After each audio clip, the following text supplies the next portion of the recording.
Hey chess lovers, welcome back to the chess yard. This is Bagga, and I'll take you right now through one of the games that I played today. Now, I was playing here as white, and I started off with d4, opponent responds d5. I go with bishop g5, preventing opponent from playing e6 straight away because then the queen hangs. So opponent tries to kick my bishop backwards by placing h6. I go on h4, and here my opponent plays a knight to c6, developing the knight, also attacking the pawn. Here I went with c3. Opponent plays a bishop to f5, trying to develop the bishop, and then maybe plays the knight first, and then try to play e6 eventually. I went with e3, trying to play a solid pawn structure in the center, a nice pyramid. Here, opponent goes with knight c6, knight to f6, as we just discussed. That might be a plan. I went with bishop b5, pinning this knight. Here, opponent plays e6, which allows me to play queen to a4, again further pressurizing the knight here, because the bishop cannot come back now, because as opponent had played e6. So now to prevent any tussles there, opponent plays queen d7, which again defends now a couple of pieces defending that, because two were attacking it.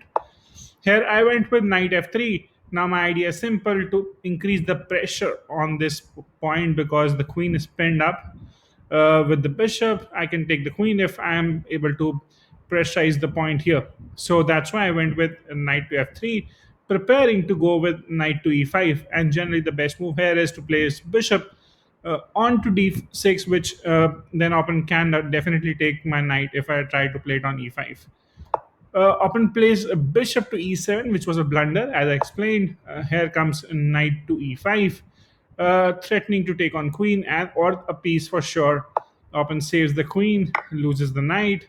Now opponent cannot take because of the pin, and decides to move the king side steps onto f8. Here I got back my knight, so I basically got an extra piece for free. Here my opponent plays pawn forward, c6, and I decided to bring my bishop backwards onto e2. There was no other good square where I can keep my bishop. Yes, d3 makes sense, but then I'll have to get my knight backwards after opponent takes, which I don't want to happen. My knight is in a pretty good controlling square, as in the London system setup as well. So knight to e5 is always solid. Opponent plays g5 there. Strange move, because doesn't make sense. You're just trying to kick my bishop backwards, and it only helps my position, not the opponent's. Here I go with bishop to g3, eyeing this wonderful diagonal. So I have a discovery attack on the queen next whenever I get to play. Opponent plays b5 here, trying to attack my queen. So I thought, okay, let me just get back my queen to a good position. D1 is not bad, because suddenly I'm eyeing this diagonal as well with my both the pieces can probably end up exchanging as well. So it's a good place to have been. I of course didn't want to trade off the queens, and queen going on to a6 also didn't wasn't much effective, wasn't doing much there. If I keep on the dark square, opponent can take definitely. So don't want to exchange queens. Again, b3 is also not a good square. C2 is already covered with the bishop, so D1 was the only obvious choice. Opponent plays king to G7, and here comes my next move. Knight takes on F7. Yes, you cannot take the knight, because the queen is attacked, actually twice.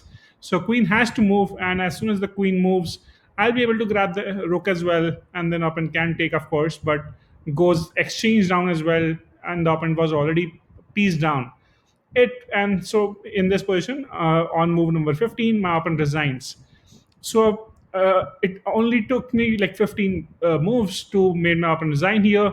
Actually, I'd won the game long back when I took on the knight for free. So it's a cool trick in the London, which you can exploit. Always try to use if your opponent is not careful. And the average centi-pawn loss, which is the more precise move that I played here, was the score is 24, which is pretty nice. No inaccuracies, no mistakes, no blunders, as per the stockfish. So yeah, pretty good, decent game. I enjoyed it. I hope you learned that trick, how to pressurize the C6 square, and maybe gain advantage out of it. I hope you enjoyed the video. Do let me know your feedback. Keep watching and sharing. Please do subscribe to the channel.